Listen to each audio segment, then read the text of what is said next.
Hello and welcome to another one of my thoughts videos. In this one I'd really like to get to the heart of the Matrix, just in case I don't get to doing many more videos. There is that possibility, so I thought I'd get down to defining the matrix that we live in. A lot of what we talked about so far is to do with the situations and problems that we deal with. A lot of the constructs like economy, education, health issues and everything come as sort of like in the movie, the constructs, the programs that the Matrix uses. Now, we have to now define what is the Matrix itself. Well, what is actually running all of these constructs are multinational corporations, and that's basically another name for the Matrix. We need to look at defining what that is and where they've come from. The multinational corporation, a corporation on itself, is an entity. It is like the Matrix. It is a program that is not human, but it uses humans to exist. And when humans don't exist, there is no collective corporation, and it ceases to exist. They only come into existence by humans coming together to form this entity. This entity is a soulless entity that is driven by one thing, and that is profit. And that profit is actually a construct, if you like, a computer program on its own.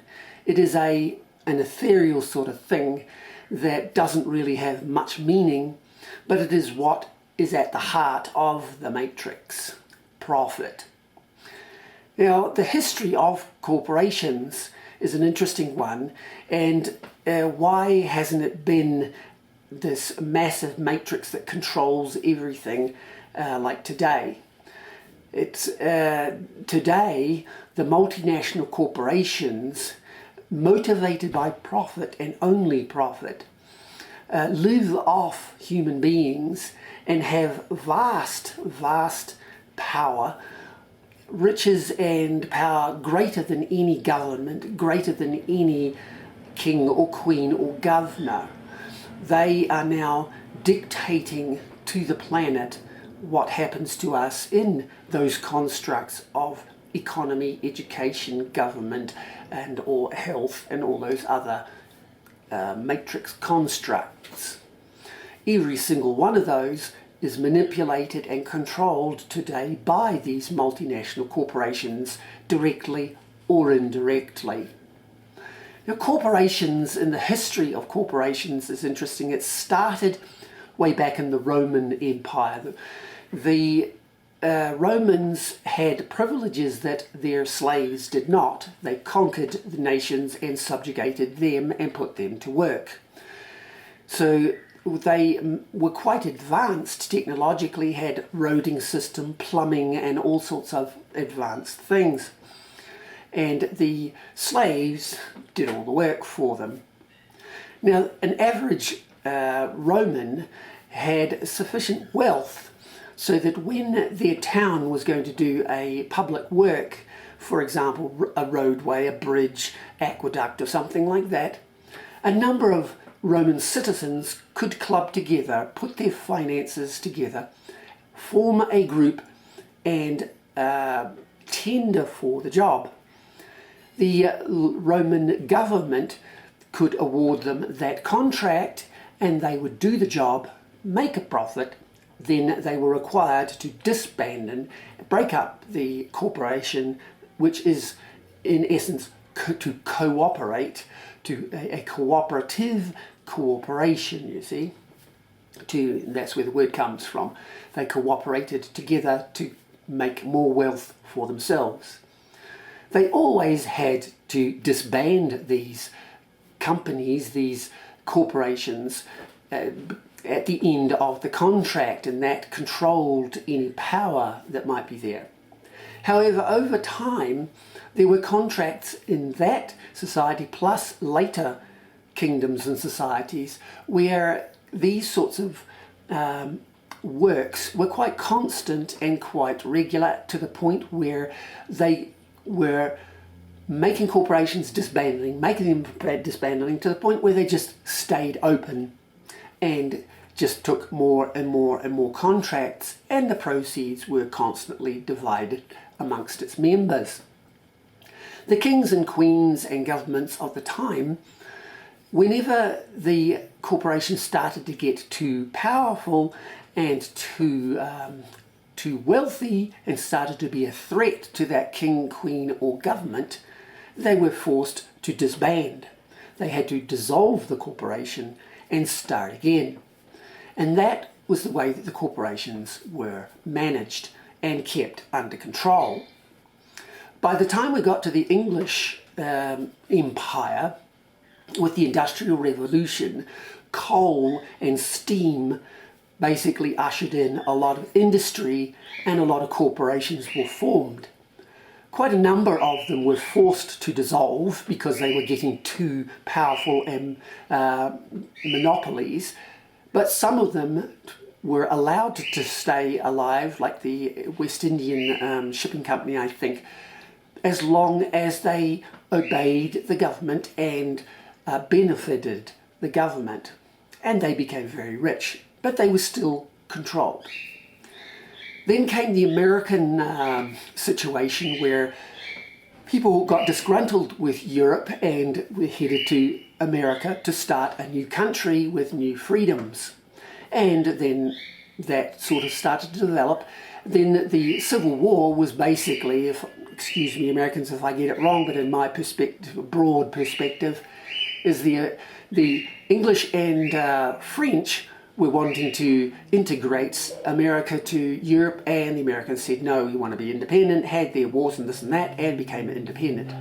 Similar things were happening in the English Empire with Canada, Australia, New Zealand, South Africa and India, and the English Empire was beginning to crumble, so the Queen gave them dominion and things settled. Now, this is where the corporations really started to take on or win the battle, as it were, to what we have today. In the American situation, they discovered oil, and oil replaced coal and steam in its industrial processes. And since America was so new, there was a lot to develop. And so therefore, a lot of tycoons, the Rockefellers and Carnegies and families like that, made a lot of money in putting in the infrastructure for the United States, the railways, particularly oil, and all sorts of other different industries, and they got richer and richer.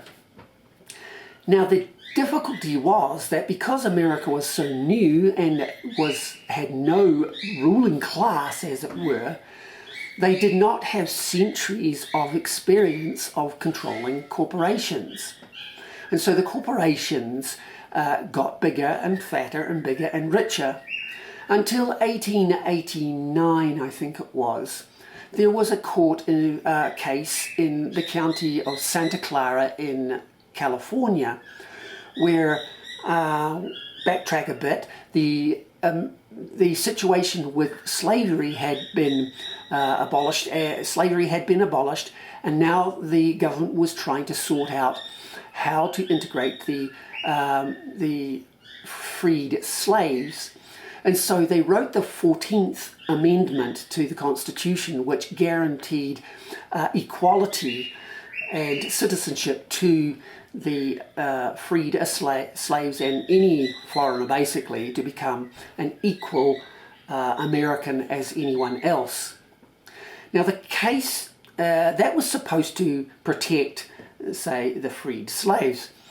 But in Santa Clara, there was a railroad company, Southern Pacific Railroad, was being taxed for all the fences that they had along their lines, along their tracks. The corporation didn't want to pay that tax, and so they took the county to court and claimed under the 14th Amendment that the corporation was actually a person and that it was discriminatory to require the corporation to pay taxes on fences when no one else in the county had to pay taxes on the fences. Now, the case was won due to a number of other points, legal points, to say that no, they did not have to pay the taxes on the fences. But unfortunately, a reporter unofficially commented mistakenly that the case had been won under the 14th Amendment, which was entirely untrue. It was not. In fact, it was stated that the decision or any proclamation on the 14th Amendment issue could not be determined because the case was settled due to other points and not that. So it was absolutely stated officially that it was not based on the 14th Amendment. However, the media and other corporations seized the opportunity and set a precedent. They lied, basically, and said that the corporation, the railroad, had been declared a person and so therefore had the rights that any person could have, and so therefore had to be treated equally in the law as anybody else. This was a big fat lie. But the corporations pushed it, and over 300 cases using the 14th Amendment at that time, there were only 13 cases that were actually freed slaves making claims. The rest were all corporations trying to use the 14th Amendment to their advantage. This is where the corporation really made a goal, or scored a goal in the world. They, under a lie, which is still a lie to this day, were afforded the same rights as human beings in the courts of America. Now, that allowed them to manipulate the law and get richer and richer and richer. There was no king or queen to control them, and the government had very little experience historically of controlling corporations. So that by the time World War I came around, by the 1920s, around about there, the corporations had amassed enough money to finance wars, just like kings and queens had done in the past. They financed World War I, and it was such a success that they then proceeded to prepare for financing World War II, which they did, which was once again very successful. And not only did they finance the war, financing both sides, and then they made a killing on the repairing of Europe and Asia and all the damage that had been done. So they made a double killing, a triple killing economically. Then they went for the next 50 or 80 years doing smaller wars and financing all of those and gaining more and more and more presence internationally until we have the multinationals that we have today. And now the World War III, with this medical scam, is another one of their money-making schemes and controlling. So the matrix, the heart of the matrix, is the multinational corporation. They have no heart, they have no soul, they cross borders, they have no country, no allegiance to any country. They use human beings to maintain itself alive, but when the human being no longer fits their model, they are discarded. The matrix are multinational corporations. Now, just like in the movies, we do have some hope against the multinational corporations. They lied and are still lying that they are human beings. They frankly are not. If you pull the electrical plug on them, or you pull the plug on them, or just refuse to cooperate with them, they die. They need to be forced into subjugation or forced into subjection to humanity, not the other way round.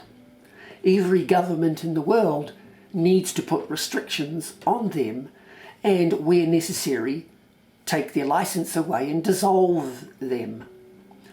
But unfortunately, they have such huge power that's not going to be a simple task, but it is a possible one. And I'm hoping that as we go into the world shrink, as our population and civilization shrinks, I'm not sure to what level, but it will and is going into a big shrink, we will see what happens with the multinationals and whether the governments individually decide that they're going to control the matrix. Now from here on we can look at how the matrix, the multinational corporations, ultimately control the constructs of education, economics, politics, health, all of those areas, even history, can you believe? And we'll look at those more in future videos. But there is my summary: the matrix, multinational corporations.